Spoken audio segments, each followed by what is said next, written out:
السلام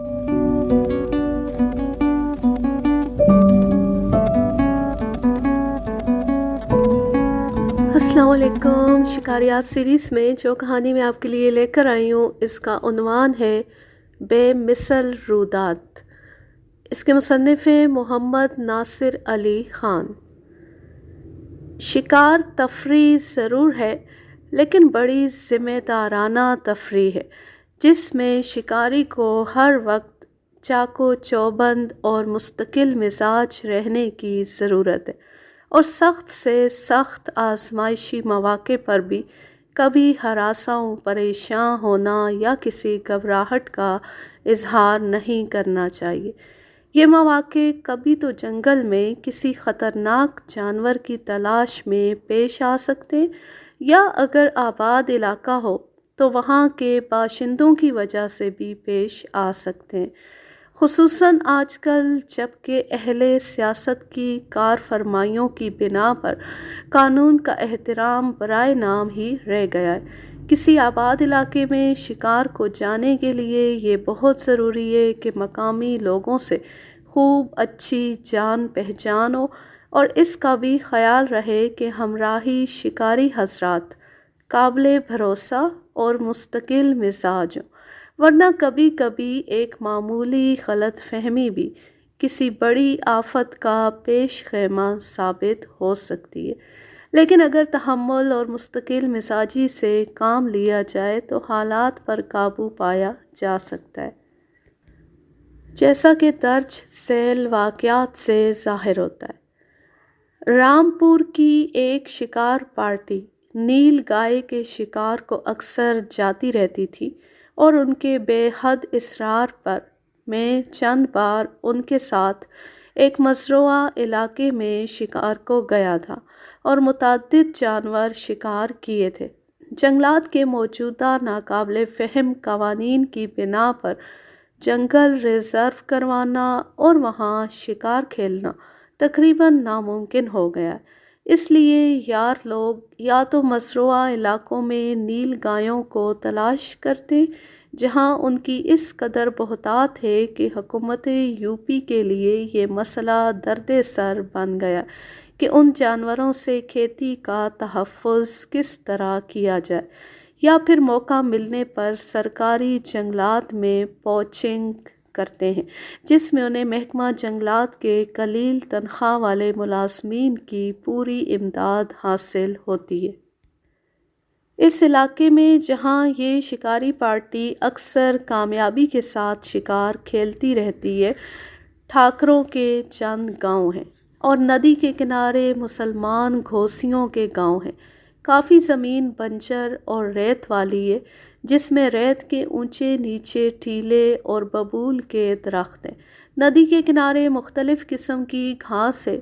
شکار انہی بنجر میدانوں میں کھیلا جاتا ہے جہاں یہ جانور دن میں گھاس اور ببول کے پتے وغیرہ کھاتے تھے، اور وہیں ٹیلوں پر یا ببول کے پیڑوں کے سایوں میں آرام کرتے تھے۔ زیادہ تر یہ گنے کے کھیت میں رہتے تھے۔ جب گنا کاٹ لیا جاتا تھا تو ان کی جائے پناہ صرف یہ میدان رہ جاتے تھے۔ انہی میدانوں میں جنگلی گایوں کے چند غول بھی تھے۔ یہ وہ گائیں تھیں جنہیں اہل ہنود ان کی کمسنی میں ہی بطور دان یعنی خیرات آزاد چھوڑ دیا کرتے تھے، اور ان کے اچھے خاصے غول ہو گئے تھے۔ یہ بالکل وحشی تھیں اور اکثر انسانوں پر حملہ بھی کر دیا کرتی تھیں۔ ان کا رہن سہن جنگل میں تھا اور وہیں ان کے بچے پیدا ہوتے تھے۔ اہل ہنود انہیں بہت متبرک خیال کرتے تھے۔ ایک مرتبہ مئی کے مہینے میں جب فصلیں صاف ہو چکی تھیں، میں اس پارٹی کے ساتھ شکار کو گیا۔ ان دنوں بڑی شدت کی گرمی تھی، مگر صبح سویرے جب ہم روانہ ہوئے تو بادل چھائے ہوئے تھے اور ٹھنڈی ہوا چل رہی تھی۔ اس مرتبہ میرے ہمراہ میرا بڑا بھانجا عزیزی جنید میاں خان بھی تھا جسے شکار کا بڑا شوق تھا۔ خیر ہم بذریعہ ٹریکٹر ٹرالی کے کہ اس کے علاوہ اس ریگستان میں بجز بیل گاڑی کسی اور سواری کا گزر نہیں۔ گھوسیوں کے گاؤں پہنچ گئے اور وہاں سے نور عالم کا ماں اس کی ٹوپی دار یک نالی بندوق ہمراہ لیا اور اس کی رہنمائی میں جنگل کا رخ کیا۔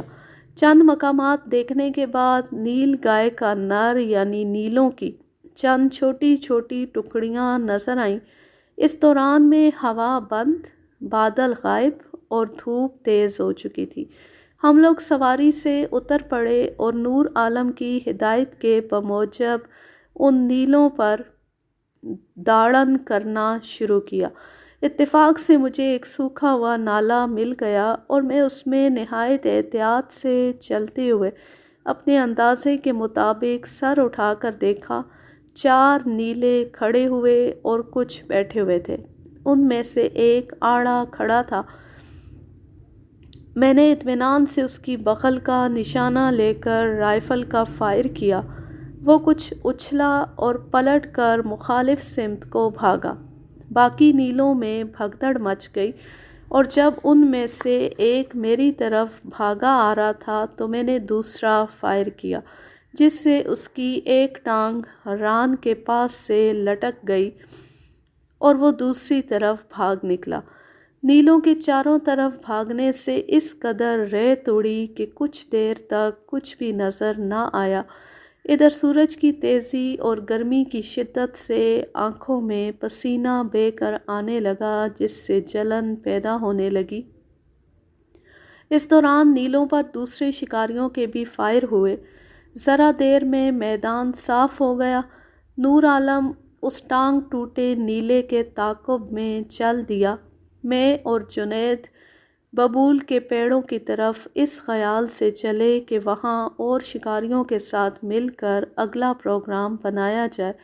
ہم کوئی 50 گز چلے ہوں گے کہ جنید نے، جو اپنی 2 نالی 12 بور لیے ہوئے مجھ سے ذرا آگے تھا، ایک گھاس سے ڈھکے ہوئے نشیب کے پاس پہنچ کر بولا کہ ماموں صاحب، نیلا تو یہ پڑا ہے۔ دیکھا تو پہلا نیلا، جس کی بغل میں گولی لگی تھی، پڑا ہوا ہاتھ پاؤں مار رہا تھا۔ اب دیگر شکاری بھی آ گئے اور اسے ذبح کر لیا۔ ذرا دیر میں شور سنائی دیا۔ دیکھا تو گاؤں والے لاٹھیاں لیے شور مچاتے چلے آ رہے تھے۔ یہ رنگ دیکھ کر ہمارے سب ساتھی نہایت تیزی کے ساتھ ٹریکٹر کی طرف چل دیے، جو وہاں سے تقریباً 100 گز پر کھڑا تھا۔ صرف میں اور میرا بھانجا جنید وہاں رہ گئے۔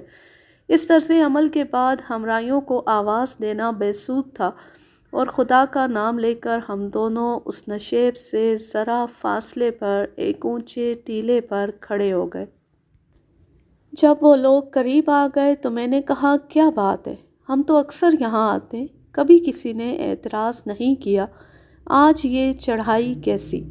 تو اس ٹولی کے سرغنہ نے، جو کافی تندرست تھا اور ہاتھ میں بلم لیے ہوئے تھا، کہا، آپ لوگوں نے کیا مارا ہے؟ میں نے کہا، وہی نیلا جو ہمیشہ مارتے ہیں، یہ اس گڑھے میں پڑا ہے، تم خود دیکھ لو۔ جب خود اس نے اور چند دیگر آدمیوں نے اسے دیکھ لیا تو اس نے چلا کر کہا، اوئے، نیلا مارا گیا ہے، نیلا، چلو لوٹ چلو، گائے نہیں ماری ہے۔ اتفاق سے ان میں سے چند آدمی صورت آشنا تھے۔ میں نے جب ان سے پوچھا کہ بات کیا ہے تو وہ لوگ کہنے لگے، صاحب، آپ کو تو ہم پہچانتے ہیں، آپ آتے رہتے ہیں۔ یہ گائیں ہمارا بہت نقصان کرتی ہیں، فصلیں خراب کرتی ہیں، مگر ہم صرف شور کر کے انہیں بھگا دیتے ہیں، مارتے نہیں ہیں، اس لیے کہ یہ بیچاری دان کی ہوئی ہوتی ہیں۔ ابھی ایک چرواہے نے کہا کہ گیا مار دی تو ہم آئے۔ آپ جب تک دل چاہے شوق سے شکار کھیلو، ہم جاتے ہیں۔ ان کے جانے کے بعد ہمارے ساتھی ٹریکٹر لے کر آ گئے اور انجان بن کر پوچھنے لگے کہ گاؤں والے کیوں آئے تھے اور کیا کہہ رہے تھے۔ مجھے غصہ تو بہت آیا، مگر میں نے کہا کوئی خاص بات نہ تھی، ان کا خیال تھا ہم نے گائے ماری ہے، نیلا دیکھ کر چلے گئے۔ اتنے میں نور عالم بھی ان واپس جاتے ہوئے گاؤں والوں سے بات کر کے آ گیا اور اس نے خبر دی کہ وہ دوسرا نیلا بھی آگے جا کر بیٹھ گیا تھا، جسے وہ ایک اور فائر کر کے اور ذبح کر کے وہیں چھوڑ آیا۔ چنانچہ یہ دونوں نیلے لاد دیے گئے۔ ان میں سے ایک نور عالم کے گاؤں میں چھوڑ دیا اور دوسرا لے کر ہم مغرب تک شہر آ گئے۔ راستے میں ہمارے ہمراہی اپنے جانے کی مختلف تعویلیں کرتے رہے، مگر اس واقعے کے بعد میں اس پارٹی کے ساتھ پھر کبھی شکار کو نہیں گیا۔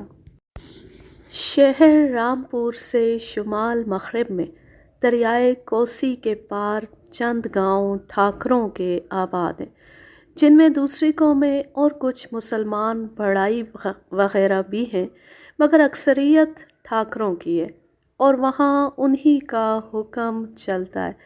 یہاں کی خاص پیداوار گنا اور گیہوں ہے، لیکن دریائے کوسی کے بار بار رخ بدلنے کی وجہ سے کافی میدان بنجر بھی ہے اور چھوٹی چھوٹی جھیلیں بھی۔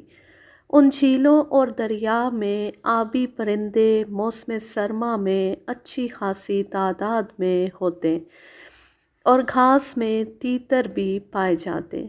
میں اکثر کبھی کسی دوست اور کبھی اپنے پھوپھی زاد بھائی شیر افکن بھائی مرحوم کے ساتھ وہاں جایا کرتا تھا۔ ہم لوگ 2-3 بجے سپہر کو روانہ ہوتے اور مغرب کے کچھ بعد چند مرغابیاں اور تیتر مار کر واپس آ جاتے۔ یہ نہایت دلچسپ اور آسان شکار تھا۔ شیر افکن بھائی مرحوم، جنہیں ہم چھوٹے بھائی کہا کرتے تھے، شکار کے بے حد شوقین تھے، خصوصاً مرغابیوں کے شکار کرنے میں وہ اپنی ساری فنی صلاحیت کا مظاہرہ کرتے۔ کبھی جھکے جھکے چلتے، کبھی بیٹھ کر اور کبھی لیٹ کر، اور پانی میں پڑی ہوئی مرغابیوں پر بڑی کامیابی سے فائر کر کے کئی مرغابیاں ایک فائر میں مار لیتے تھے۔ ان کے اس شوق کو دیکھتے ہوئے جب کبھی وہ ہمراہ ہوتے اور کسی پانی میں مرغابیاں نظر آتی تو میں اپنی بندوق انہیں دے دیتا تھا اور وہ بڑی مستعدی سے پتلون اتار کر انڈر ویئر پہنے ہوئے پانی کے گرد چکر لگاتے اور موقع دیکھ کر کیچڑ پانی کی پرواہ کیے بغیر جھیل میں گھس جاتے اور موقع تاڑ کر بقول خود بھرا ہوا فائر مارتے۔ مرغابیوں سے نمٹ جانے کے بعد ہم لوگ گھاس میں چل پھر کر 2-4 تیتر مار لیتے۔ چھوٹے بھائی مرحوم کو تیتروں سے کوئی دلچسپی نہ تھی، البتہ ان کے پہلے فائر کے بعد جب مرغابیاں اڑتیں تو دوسرا فائر ضرور کیا کرتے تھے۔ یہاں گھاس میں یا کسی گنے کے کھیت کے کنارے کبھی کبھی نیلے سے بھی ملاقات ہو جاتی، مگر ہم موصوف سے کوئی چھیڑ خانی نہیں کرتے تھے، اس لیے کہ ہم تو وہاں صرف پرندوں کے شکار کو سائیکلوں پر جاتے تھے۔ ایک مرتبہ اسی طرح میں اور چھوٹے بھائی شکار کو جانے والے تھے کہ میرا لڑکا شاہد علی خان، جو اس وقت کم سن تھا، ہمراہ چلنے کی ضد کرنے لگا۔ میں نے منع کیا، لیکن چھوٹے بھائی نے، جو اس سے بہت محبت کرتے تھے، اسے اپنی سائیکل پر بٹھا لیا۔ شکارگاہ میں پہنچ کر ہم نے حسب دستور سائیکلیں ایک جگہ کھڑی کیں اور گھاس کا میدان پار کر کے پیدل کھیل کی طرف چل دیے۔ تھوڑی دیر میں زبردست شور کی آواز سنائی دی۔ دیکھا تو گاؤں والوں کا لاٹھیوں اور بلموں سے مسلح ہجوم شور مچاتا ہماری سمت دوڑتا چلا آ رہا ہے۔ یہ بڑا سخت وقت تھا، آج بھی سوچتا ہوں تو پسینہ آنے لگتا ہے۔ تقریباً پورا گاؤں، ماں کتوں کے اور ہم 2 فرد، ایک بچہ، صرف 1-2 نالی بندوق۔ جیب میں چند کارتوس چھروں کے، گراب کے صرف 2 کارتوس، نہ پائے رفتن نہ جائے ماندند۔ چھوٹے بھائی نے کہا کہ یہ چڑھے چلے آ رہے ہیں، سائیکلیں لے کر بھاگ چلو۔ میں نے کہا اس ریت میں سائیکل پر سوار ہونا ناممکن ہے اور ہم اس بچے کے ساتھ کیسے بھاگ سکتے ہیں؟ تھوڑا سا ہی بھاگیں گے کہ وہ پکڑ لیں گے۔ تم خدا کا نام لے کر معمولی چال سے سائیکلوں کی طرف اس کو لے کر چلو، میں ان لوگوں کی طرف جاتا ہوں۔ ان کے منع کرنے پر بھی میں اللہ کا نام لے کر اس غول بیابانی کی طرف چلا۔ وہ لوگ اس قدر تیزی اور غصے میں تھے کہ کچھ تو کنارے کنارے ہمیں گھیرنے کو دوڑے آ رہے تھے، اور 3-4 آدمی پانی میں گھس کر سیدھے ہماری طرف آئے۔ اب فاصلہ کوئی 50 گز کا رہ گیا تھا۔ اس دوران میں نے بندوق میں وہ دونوں گراب کے کارتوس بھر لیے۔ میں نے اپنی چال میں نہ تو فرق آنے دیا اور نہ کسی گھبراہٹ کا اظہار کیا، اور ان آگے آنے والوں سے پوچھا کہ کیا بات ہے؟ خداوند عالم اپنے گناہگار بندوں پر کس طرح کرم فرماتا ہے کہ یہ کہتی وہ لوگ رک گئے اور میری بات کا جواب دینے کے بجائے یہ کہتے ہوئے لوٹ گئے کہ ارے چلے آؤ، یہ تو شکاری ہیں۔ بس جیسے چڑھتا ہوا سیلاب رک جائے۔ سوچتا ہوں کہ اگر خداوند عالم کرم نہ فرماتا اور وہ لوگ واپس نہ ہوتے تو یہ تو ضرور تھا کہ ان کے چند آدمی مارے جاتے، مگر خود ہمارا کیا حشر ہوتا۔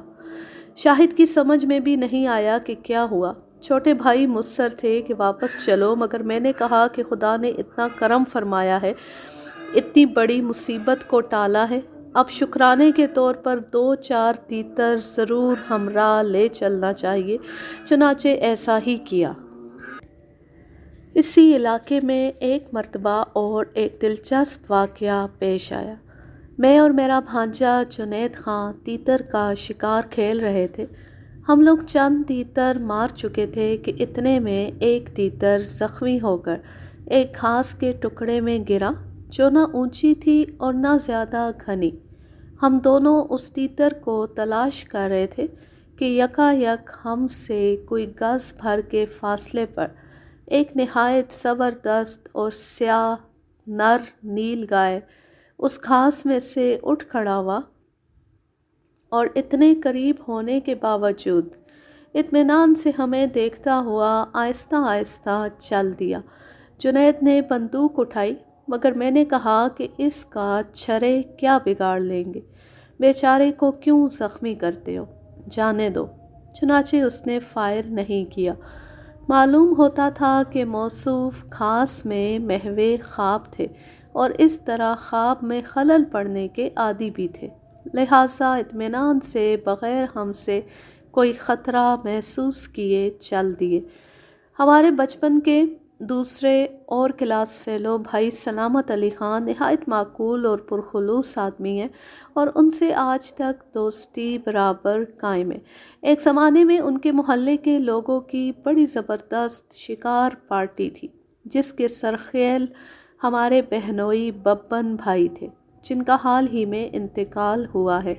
یہ پارٹی ہر ہفتے شکار کو جایا کرتی تھی۔ ہمارا ہمراہ ہانکے والے کچھ مسلمان، کچھ کہار اور کچھ بھنگی ماں کتوں کے ہوتے تھے۔ بندوقچی موقع موقع سے ناکوں پر کھڑے ہو جاتے اور یہ لوگ جنگل میں ہانکا کرتے۔ ان کی شور و غل مچانے اور کتوں کی بھاگ دوڑ سے مرغ اور مور وغیرہ بھی خوب اڑتے اور بندوق چلانے کا موقع دیتے۔ اصول یہ تھا کہ شکار کیے ہوئے چوپایوں میں سور کو اہل حنوط کو دیا جاتا اور حلال جانور مسلمان ہانکے والوں اور شکاریوں میں تقسیم ہو جاتے۔ پرند مارنے والوں کا حصہ بھی ہوتا۔ سور اول تو جنگلوں میں بکثرت تھے اور مارے جاتے تھے، لیکن اگر کبھی سور کا شکار نہیں ہو پاتا تو حلال جانور میں سے ان لوگوں کو حصہ دے دیا جاتا تھا۔ اس طرح شکار بڑی پابندی اور خوش اسلوبی سے کھیلا جاتا تھا۔ کبھی کبھی ایسا ہوتا کہ کوئی زبردست سور جھاڑیوں کے اندر ہانکے والوں پر حملہ کرتا تو اول تو اس کی حفاظت کو کتے موجود ہوتے تھے، ورنہ ایک آدھ بندوقچی بھی اندر جھاڑیوں میں ہانکے والوں کے ساتھ چلتا۔ البتہ اگر شیر کی موجودگی ہوتی یا وہ ڈانٹ دیتا تو یہ لوگ باہر آ جاتے اور سب سے پہلے کتے بھونکتے ہوئے پیچھے کو چلے آتے تھے۔ ایسے ہانکے عام شکار کے لیے کیے جاتے تھے شیر کا شکار مد نظر نہیں ہوتا تھا، اس لیے کہ شکاریوں میں کہنا مشق اور نو مشق سب قسم کے لوگ ہوتے تھے، اور ان شکاروں میں عموماً 12 بور بندوق استعمال کی جاتی تھی۔ بھائی سلامت خان ٹرانسپورٹ کا کاروبار کرتے تھے اور ان کے ٹرک لکڑی لینے اکثر جنگلوں میں جایا کرتے تھے۔ جنگلوں میں کٹائی کا کام زیادہ تر جاڑوں میں ہوتا تھا۔ ایک زمانے میں ان کے ٹرک کالا ڈھونگی ضلع نینی تال کے جنگل میں رامپور کے ایک ٹھیکیدار لکڑی اور کوئلہ لینے جاتے تھے۔ یہ کالا ڈھونگی اسی قصبہ نما گاؤں کا نام ہے جہاں آدم خور شیروں کا مشہور شکاری میجر جم کاربیٹ رہتا تھا، جس کا چھوٹا سا بنگلہ اب میوزیم میں تبدیل کر دیا گیا ہے۔ یہ بنگلہ ہلدوانی رام نگر روڈ پر لبِ سڑک واقع ہے۔ چنانچہ ایک دن وہ بہت اصرار سے مجھے اپنے ساتھ لے گئے۔ آخری 10-12 میل راستہ جنگل کی سڑک پر تھا، جس کے دونوں جانب گھنا جنگل تھا، اور یہ صورت ٹھیکیدار کے ڈیرے تک تھی۔ ہم لوگوں کا ارادہ تھا کہ جو چند گھنٹے ٹرک کی لکڑی بھرنے میں صرف ہوں گے، اس دوران ہم لوگ جنگل میں چل پھر کر چوپایا یا پرند کا شکار کریں گے، مگر اتفاق سے اس میں کامیابی نہیں ہوئی۔ راستے میں چند جانور دکھائی دیے، مگر انہوں نے فائر کرنے کا موقع نہیں دیا۔ ڈیرے کے قریب لکڑی کاٹے جانے کے شور کی وجہ سے کوئی جانور نہ تھا۔ گھومتے پھرتے مغرب ہو گئی۔ ترائی کے نیم پہاڑی علاقے میں سورج ایک دم ڈوب جاتا ہے، جیسے کسی نے اچانک مشعل بجھا دی ہو۔ آخر جنوری کا زمانہ تھا، بلا کی سردی تھی، اس علاقے میں برف بھی گر رہی تھی۔ دونوں ٹرک بھرے جا چکے تھے، لیکن ٹھیکیدار صاحب نے، جو ایک سفید ریش بزرگ تھے، ہمیں بااصرار روکا اور ہم کھانا کھا کر تقریباً رات کے 9 بجے روانہ ہوئے۔ ہمارا ٹرک جس میں لکڑی تھی آگے تھا۔ اس کی چھت پر میں اور سلامت خان اور ایک صاحب اور بیٹھے۔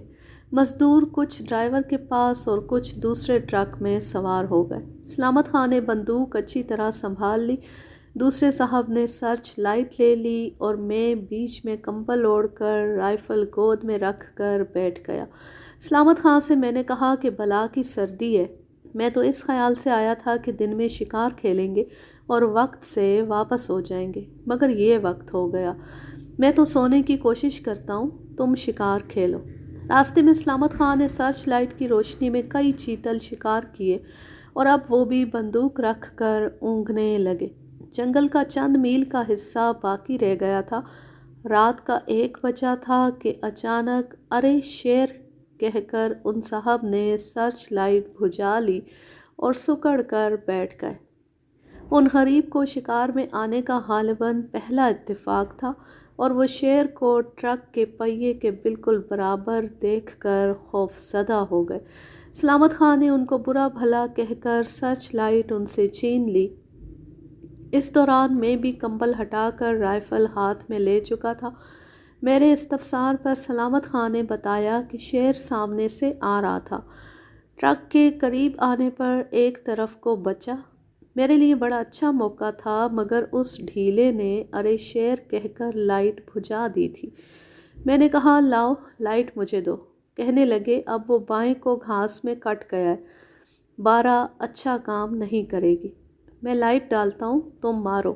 چنانچہ سلامت خان نے لائٹ ڈالی۔ گھاس پر برف تھی جو شیشے کی طرح چمک رہی تھی۔ تقریباً 20 گز دور کچھ اونچائی پر شیر ذرا ترچھا کھڑا ہوا لائٹ کی طرف دیکھ رہا تھا۔ میں نے نہایت اطمینان سے اس کی گردن کا نشانہ لے کر فائر کیا، جس سے وہ فوراً اسی جگہ گر پڑا۔ سلامت خان نے وہ مارا کہہ کر نعرہ بلند کیا۔ اتنے میں پچھلا ٹرک بھی برابر آ گیا جس میں مزدور تھے۔ وہ لوگ سمجھے کہ شاید کوئی اور چیتل مار لیا اور ٹرک سے اترنے لگے۔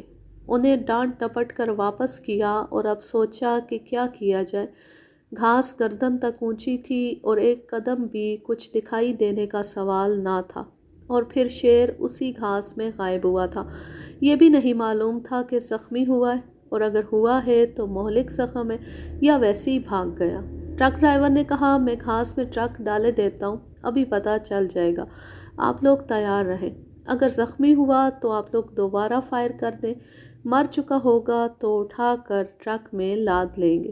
میں نے ڈرائیور کو منع کیا اور سمجھایا کہ گھاس کا جنگل ہے، کیا معلوم اندر کوئی گڑھا ہے یا نالی ہے، بھرا ہوا ٹرک اگر پھنس گیا یا ایکسل وغیرہ ٹوٹ گیا تو لینے کے دینے پڑ جائیں گے۔ یہ ریزرو جنگل کا معاملہ ہے، مذاق نہیں ہے۔ سرے دست یہاں راستے پر کوئی نشان بنا دو، تمہارے ٹرک آتے ہی رہتے ہیں، کل دن میں آؤ تو اطمینان سے دیکھ لینا۔ چرواہے بھی مویشی لے کر آتے ہیں، انہیں اس طرف ہانک دینا، پتہ چل جائے گا کہ ہے یا نہیں، اور اگر ہے تو کہاں ہے۔ مگر ڈرائیور نہ مانا اور اس نے گھاس میں ٹرک بڑھا دیا۔ جس جگہ شیر کھڑا تھا وہاں ایک چھوٹا سا جنگلی بیری کا پیڑ تھا۔ ابھی ہم اس پیڑ کے راستے میں ہوں گے کہ ایک چوڑا نالا آ گیا۔ اسی نالے کے دوسرے سرے پر وہ پیڑ تھا جہاں وہ شیر کھڑا تھا۔ اب کوئی صورت آگے بڑھنے کی نہ تھی، مجبوراً بادلِ نخواستہ واپس ہو لیے اور سڑک پر جھاڑی اور گھاس کاٹ کر ایک نشان بنا دیا تاکہ دوسرے دن جب ٹرک وہاں آئے تو دیکھا جائے کہ کیا ہوا۔ میں ایک ضروری کام کی وجہ سے نہ جا سکا۔ سلامت خان تیسرے دن گئے اور واپسی پر انہوں نے بتایا، جو انہیں ان کے شناسا ایک ملازم جنگلات نے بتلایا جو وہیں قریبی گاؤں میں رہتا تھا، کہ قریبی ڈاک بنگلے میں مقیم جنگلات کے بہت بڑے افسر بغیر سے معائنہ و شکار تشریف لائے تھے اور ان کے لیے جگہ جگہ پڑے باندھ کر شیر کو کھلائے جا رہے تھے۔ جس رات کو یہ واقعہ ہوا تھا اس کی صبح کو افسر صاحب بڑے اہتمام سے ہاتھی پر سوار چند ہاتھی جلوں میں لیے اس گھاس میں داخل ہوئے جہاں ان کے ماتحتوں نے انہیں بجا طور پر یقین دلایا تھا کہ شیر اس گھاس میں سے ضرور اٹھے گا۔ ہاتھیوں کا پرہ باندھے وہ اس گھاس میں تھوڑی دور چلے ہوں گے کہ ایک چھوٹے سے تالاب کے کنارے وہ شیر جو کافی بڑا تھا مرا پڑا تھا، گولی اس کی گردن میں لگی تھی۔ یہ جگہ اس جگہ سے جہاں ہمارا فائر ہوا تھا کوئی 20 گز دور ہوگی۔ اب کیا تھا، افسر صاحب کا پارا چڑھ گیا، ماتحتوں پر عتاب نازل ہوا، سختی سے انکوائری شروع ہوئی، جنگلات کی سڑک سے گزرنے والے ٹرکوں کی تلاشی لی جانے لگی کہ اس میں بندوق وغیرہ تو نہیں ہے۔ کئی چھوٹے ملازم معطل ہوئے، کھال اتروا کر افسر صاحب ہمراہ لے گئے جو غالباً ان کے ڈرائنگ روم کی زینت ہوگی، اور وہ احباب کو بڑے فخر سے اس بڑے شیر کے مارنے کا قصہ سناتے ہوں گے۔ اس کہانی کا ماخذ ہے شکار گزشت محمد ناصر علی خان سن 2000۔ اب میں لیتی ہوں آپ سے اجازت، جہاں رہیں خوش رہیں، شاد و آباد رہیں، ہنستے مسکراتے رہیں۔ اللہ حافظ، اللہ نگہبان۔